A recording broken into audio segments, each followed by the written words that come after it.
Arestado naman ang isang pulubi na nanunutok umano ng ice pick sa mga hindi nagbibigay ng limos.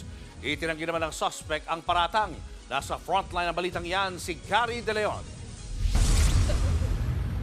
Sa unang tingin, aakalaing pasahero ang lalaking yan na sumabit sa jeep sa Blooming Treat Road sa Maynila. Pero kapansin-pansin ang hawak niyang ice pick o patalim.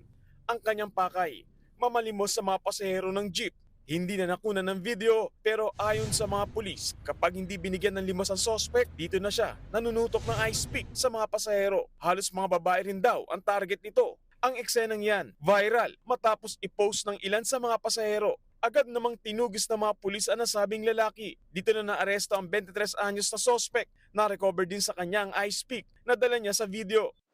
Lumalabas naman na lagi siyang namamalimos sa Blooming Treat at Avenida. Siguro pag nagigipit, ginagawa niya ito. Sabi ko nga kanina, bakit di na lang magtrabaho? Ang tugon sa akin ay mas madaling magkapera doon sa gawain niyang yon. Iniimbestigahan na kung may dati ng reklamo laban sa lalaki. Nang kausapin ng media ang suspect, mariin niyang itinanggi na nanunutok siya ng patalim kapag hindi binibigyan ng limos. Ano lang po yung gawa-gawa lang po kwento po yung dalawang babae.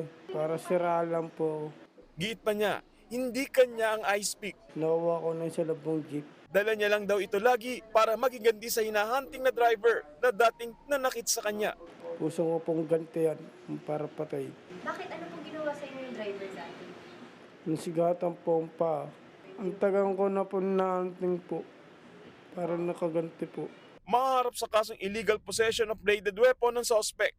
Inihikayat naman ng MPD ang iba pang niyang nabiktima na magreklamo para sa karagdagang asunto. Nagbabalita mula sa frontline, Gary De Leon, News 5. Mga kapatid, Julius Babaw po. Iba na ang may alam at may pakialam sa panahon ngayon.